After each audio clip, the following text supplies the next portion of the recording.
तो 2022 में सरकार ने जिस सुविधा की घोषणा की थी कि पशुपालकों को जिससे आसानी हो सके, गायों का इलाज सही तरीके से हो सके, उसको डोर टू डोर हर फार्म पे पहुंचने में, हर गांव में पहुंचने में 3 साल लग गया। मुझे भी अभी तक नहीं लग रहा है कि, खास करके मैं बिहार की बात कर रहा हूँ, कि बिहार में आज भी घर तक हर पशुपालक के पास ये सुविधा पहुंच पाया होगा।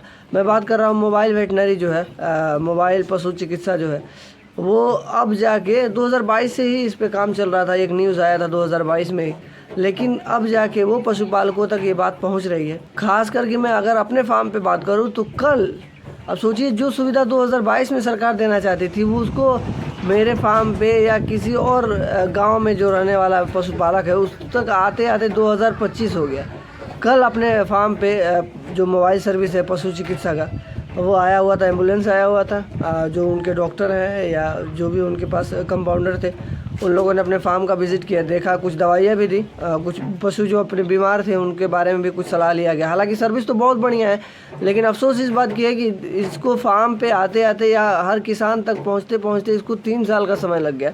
इसको बहुत पहले आ जाना था। अगर ये बहुत पहले आया हुआ था तो हो सकता था कि आज इस इलाके में, मैं जहाँ पे रहता हूँ, या बिहार के गांव का जो इलाका है, वहाँ पे पशुपालन और बढ़ा होता। दूध का रेट, जो मार्केट में जो दूध मिल रहा है वो इतना महंगा नहीं हुआ होता, और पशुपालक का जो दूध का रेट है वो भी ठीक ठाक होता।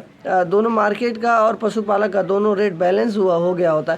लेकिन अफसोस है, साथ में खुशी भी है कि 3 साल लेट ही पहुंचा, लेकिन अब पहुंच तो रहा है। मुझे उम्मीद है कि हर गांव में पहुंच गया होगा। जिनके पास नहीं पहुंचा होगा, हो सकता है कि जल्द से जल्द पहुंच जाए वो।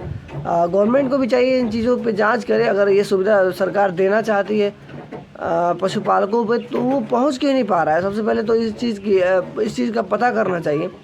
हालांकि अभी भी ये कम है, एक ब्लॉक में एक ही गाड़ी है, तो एक ब्लॉक इतना बड़ा होता है।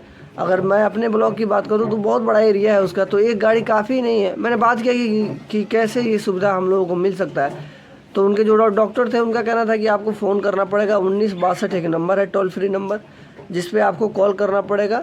जैसे ही अगर जो वेटनरी जो डॉक्टर हैं वो खाली होंगे तो तुरंत ही सर्विस आपको मिल जाएगी। अगर नहीं भी होंगे तो कुछ 2-3-4 घंटे का वेट करना पड़ेगा, आप तक ये सुविधा ज़रूर पहुंचेंगी। लेकिन ये है कि इमरजेंसी में आपको फ़ोन कीजिएगा तो तुरंत सुविधा मिलेगा। तो इमरजेंसी में ही फ़ोन करना सही रहेगा। अगर छोटा मोटा ट्रीटमेंट है तो अपने आसपास के डॉक्टर से ही कराइए, क्योंकि एक ब्लॉक में एक ही गाड़ी है। तो आप सोचिए कि एक ब्लॉक में एक गाड़ी पूरे ब्लॉक को कैसे संभाल पाएगा। बहुत ही सीरियस है, बहुत रेयर केस है, तो आप ज़रूर फ़ोन कीजिए। लेकिन ये भी बहुत अच्छी चीज़ है कि पशुपालकों के लिए या गायों के लिए, भैंसों के लिए जो पशु है उनको अच्छा से अच्छा इलाज मिल पाएगा। पशुपालक का भी इससे थोड़ा सा खर्चा कम होगा, जो दवाइयों के ऊपर खर्चा होता है वो बचेगा।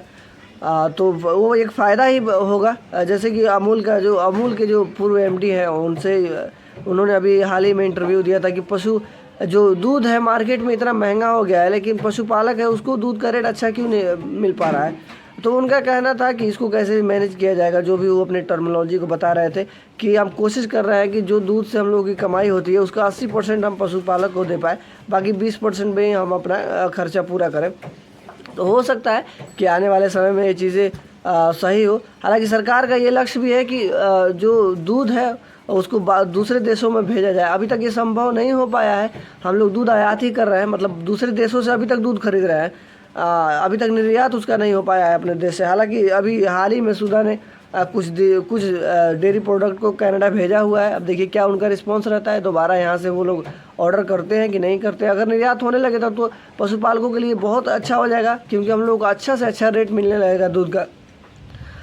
तो ये एक बहुत अच्छी कदम है। सरकार भी चाहती है कि पशुपालन बहुत ज़्यादा बढ़े, तभी तो इस तरह की सुविधाएं वो सरकार दे रही है कि डोर टू डोर वो पशुपालकों के पास डॉक्टर को भेज रही है, ताकि पशुपालकों के ऊपर कम खर्चा पड़े और इससे पशुपालन बढ़े, अच्छा से अच्छा दवा उनको मिल पाए। तो सरकार का भी सरकार को भी हम लोग धन्यवाद करेंगे। बाकी राजनीति अलग जगह है, लेकिन जो सरकार का अच्छा काम होता है उस पर उसको धन्यवाद करना ही चाहिए, चाहे वो किसी की सरकार हो। इससे मतलब नहीं है, आपकी अपनी एक सोच है, मेरी एक अपनी सोच है, लेकिन जो भी देश में या कहीं पे भी आपके घर में अच्छा काम होता है उसकी सराहना करनी चाहिए। बिल्कुल, ये एक बहुत ही अच्छा कदम है सरकार का, जो डोर टू डोर ये डॉक्टर को भेज के मोबाइल पशु चिकित्सा जो उन्होंने किया हुआ है, ये बहुत बढ़िया है। हम सबसे पहले बिहार सरकार को भी और केंद्र सरकार को भी धन्यवाद करते हैं। साथ ही 2-3 सवाल और था पिछली वीडियो में जो मैंने वीडियो डाला हुआ था जर्सी गायों को लेके, या मैं गर्मियों में किस तरह गायों को देखभाल करता हूँ, क्या क्या दवाइयाँ अपने पास हमेशा अवेलेबल रखता हूँ, तो उसके ऊपर भी नेक्स्ट वीडियो आने वाला है।